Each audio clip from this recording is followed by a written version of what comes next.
అంటే గతంలో చంద్రబాబు నాయుడు గారే నాది చాలా చిన్న ఇల్లు, నాది 3 బెడ్రూమ్ హౌసు అని చెప్పినటువంటి దాంట్లో సింపుల్ సిటీగా ఉండాలి, సింపుల్గా లైఫ్ స్టైల్ ఉండాలి అని చెప్పిన ఆయన ఇంత పెద్ద భవంతి కడుతున్నారు అని వార్త ఇవ్వడంలో తప్పుందంటారా? వెల్, ఇప్పుడు 3 రూములు అన్నారండి. ఆ మాట నిజమే కదా, మనందరం చూసాం కదా. లోకేష్ బాబుకి పెళ్ళయ్యేంత వరకు కూడా వాళ్ళది పాత ఇల్లు, చిన్న ఇల్లు, ఆ ఇల్లే కదా మనందరం చూసాం. కింద సరిగ్గా కూర్చోడానికి 10 మందికి ప్లేస్ ఉండేది కాదు. హాల్లో 10 కుర్చీలు పట్టే కాదు. ఆయన రూము పక్కన ఉన్న వెయిటింగ్ రూమ్ కూడా 10 మందికి కదా. ఇలాంటి 2 సోఫాలు ఉండేవి, 3 సోఫాలు ఉండేవి. 3 5 15 మంది పడతారు అక్కడ. ఇంత చిన్న ఇంట్లో ఆయనకు ఇప్పుడు ఎంత 65 66 సంవత్సరాలు కాబట్టి ఇన్నాళ్ళు ఉన్నాడు కదా. ఇప్పుడు కొత్త ఫ్యామిలీ, లోకేష్ బాబు ఫ్యామిలీ వచ్చింది, అందరూ కలిసి ఉండాలి, ఇంకో 2 రూములో 3 రూములో ఎక్స్ట్రా కావాలి అంతేనా? ఇంకేమైనా అనుకున్నారు వాళ్ళు? లేదు, సీఎంగా మనం 10 మందితో కూర్చొని మాట్లాడుకోవాలి, హెరిటేజీ సీఈఓగా, హెరిటేజీ మేనేజింగ్ డైరెక్టర్గా ఒక 10 మందితో సమావేశం పెట్టుకోవాలి ఇక్కడే. దానికి ఒక 20 మంది 30 మంది కూర్చోడానికి ఒక రూమ్ కావాలి. ఇదేనా? ఇంకేమన్నా జరిగిందా అక్కడ? ఆ పక్కనే ఉన్న మా ఎంపీ గారు ఉన్నాడు, సీఎం రమేష్ గారు. ఆ పక్కనే ఉన్న చాలామంది వైఎస్ఆర్ నాయకులు ఉన్నారు. హైదరాబాద్లో ఉన్న వైఎస్ఆర్ పార్టీ నాయకులందరూ భవంతులు చూడండి, మీ లోటస్ పాండే చూడండి. మీరు ఎంతమంది? మీకు అంత ఇల్లు ఎందుకు మరి? మీరు ఆ క్వశ్చన్ చేయకూడదని నేను అంటున్నాను. చంద్రబాబు నాయుడు గారు చాలా ప్రూడెంట్గా, చాలా సింపుల్గా వాళ్ళకున్నటువంటి ఆ 1000 గజాలు ప్లస్ ఇంకో పక్కన 1000 గజాలు పార్కింగ్కి వాడుకుంటే ఆయన ఉన్నదాన్ని రీఆర్గనైజ్ చేసుకున్నాడు. అంతకుముందు 2 బిల్డింగ్స్ లాగా ఉండే దాన్ని ఒక బిల్డింగ్గా చేస్తే మనకు కొద్దిగా పెద్దగా పొడవుగా కనిపిస్తున్నమాట వాస్తవం. మీరు పెనోరమిక్ కెలైడోస్కోప్లో చూపిస్తే అది ఇంకా చాలా పెద్దగా కనపడుద్ది. మీరు చూపించాల్సిన అవసరం లేదని నేను అనుకుంటున్నాను. ఆ రోజునే ఛాలెంజ్ చేశారు లోకేష్ బాబు. ఆ రోజునే అడిగాడు, ఏమయ్యా మా ఇంట్లోకి అందరు రండి చూడండి, అలాగే మీకు ఎక్కడెక్కడ ఇల్లు ఉన్నాయో మమ్మల్ని అందరినీ తీసుకెళ్ళి మేము చూస్తాం. Common man will decide. మేము ప్రూడెంట్గా ఉన్నావా, నువ్వు ప్రూడెంట్గా ఉన్నావా, మేము బాధ్యతతో ఉన్నావు, నువ్వు బాధ్యతతో ఉన్నావు. మాదంతా లిస్టెడ్ మనీ, మాదంతా వైట్ మనీ, మేమంతా చూయించుకున్న ఖర్చులు. నువ్వు ఎవరికి చూయించు? నువ్వు బెంగళూరులో 2 హెలిప్యాడ్లతోటి నువ్వు భవంతి కట్టావు, నువ్వేమని కట్టావు? హూ ఇస్ జగన్మోహన్ రెడ్డి అండి?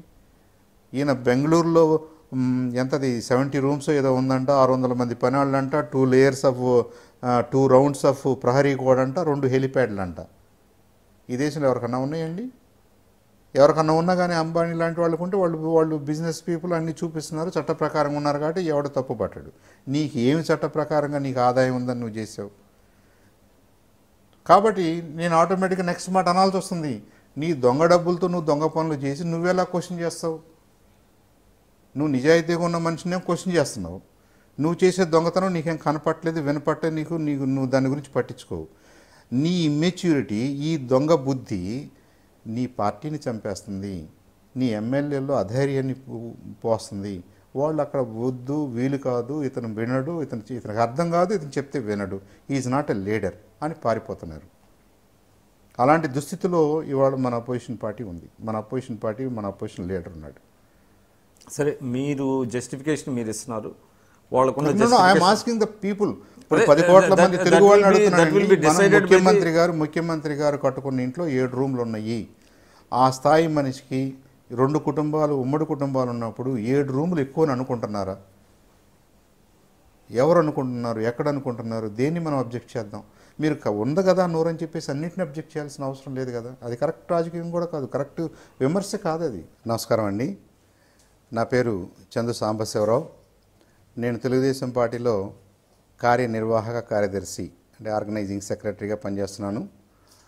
యాజ్ ఎ ప్రాక్టీసింగ్ పొలిటీషియన్ నా అనుభవాల్ని, నా ఆశయాల్ని, నేను ఆశిస్తున్నది ఐ డ్రీమ్ వారితో పంచుకోవడం జరిగింది.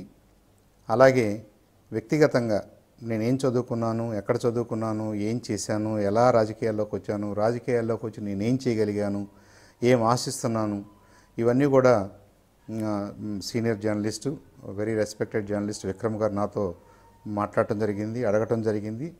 నేను విత్ మై హార్ట్, హోల్ హార్టెడ్గా 100% నిజాలు ఉన్నవే మాట్లాడడానికి ట్రై చేశాను.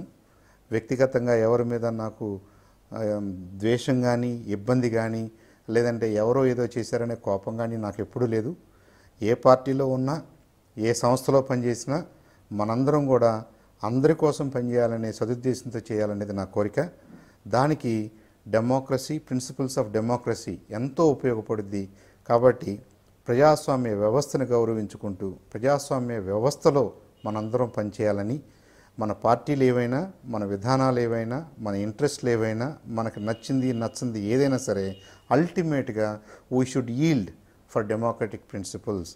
ప్రజాస్వామ్య ప్రిన్సిపల్స్కి, ప్రజాస్వామ్య వ్యవస్థకి ఈల్డ్ అవుతూ మనం కలిసి పనిచేయాలనేది నా కోరిక. ఇంతవరకు వాచ్ చేసినందుకు మీ అందరికీ ధన్యవాదాలు. అలాగే నా మాటల్లో కానీ, నా ఆలోచన విధానంలో కానీ, లేదా నేను చెప్పదలుచుకున్న దాంట్లో నేను చెప్పలేకపోయింది కానీ ఏదైనా ఉంటే ఫీడ్బ్యాక్ ఇవ్వగలరని ఆశిస్తున్నాను. Thank you.